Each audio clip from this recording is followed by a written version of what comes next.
வணக்கம். அனைத்து உறவுகளுக்கும் எனது இனிய காலை வணக்கத்தை தெரிவித்துக் கொள்கிறேன். உங்களிடத்தில் ஒரு சிறு ஜோதிட குறிப்பை பகிர்ந்துள்ள வருகிறேன்.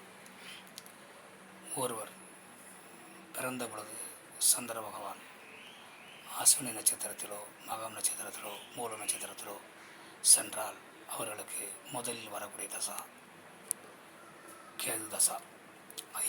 7 ஆண்டுகள். அதிலே அவர்கள் பிறக்கும் பொழுது செல்லான தசா எண்ணங்களாக ஒரு 6 ஆண்டுகளோ 5 ஆண்டுகளோ 4 ஆண்டுகளோ வரும். அதற்கு அடுத்தபடியாக சுக்கிரன் தசா 20 ஆண்டுகள் வரும், 2வது தசா.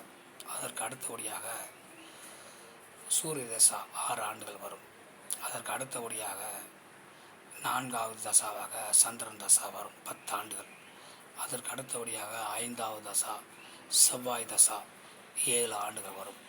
இந்த அஸ்வினி மகம் மூலம் நட்சத்திரத்தில் பிறந்தவர்கள் இந்த 5வது தசாவான செவ்வாய் தசா நடக்கும் பொழுது மிகவும் கவனமாக இருக்க வேண்டும். விபத்து, கண்டம், ஆயுள் பங்கம், இப்படி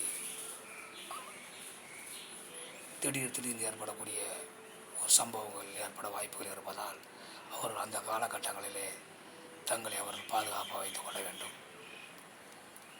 பயணங்கள் செய்தாலும் சரி, ஒரு ஊர் விட்டு ஒரு ஊர் சென்றாலும் சரி, சூதானமாக பார்த்து பறிவித்து செல்ல வேண்டும். வண்டி வாகனங்கள் சென்றாலும் மெதுவாக முன்பின் பார்த்து செல்ல வேண்டும். ஏனென்றால் செவ்வாய் தசா என்பது அஸ்வினி மகம் மூலம் நட்சத்திரத்தில் பிறந்தவர்களுக்கு விபத்தை கொடுக்கக்கூடிய தசா. அது 5வது தசா. அது ஆபத்தை கொடுக்கக்கூடிய தசா. விபத்தை கண்டத்தை ஆயுளில் பங்கத்தை கொடுக்கக்கூடியது. ஆதலால் அந்த கேது தசாவை முதல் தசாவை கொண்டவர்கள் அந்த 5வது தசா செவ்வாய் தசா காலகட்டங்களில் கவனமாக இருக்க வேண்டும். மற்றவற்றை நாம் அடுத்தபடியே காண்போம். நன்றி, வணக்கம்.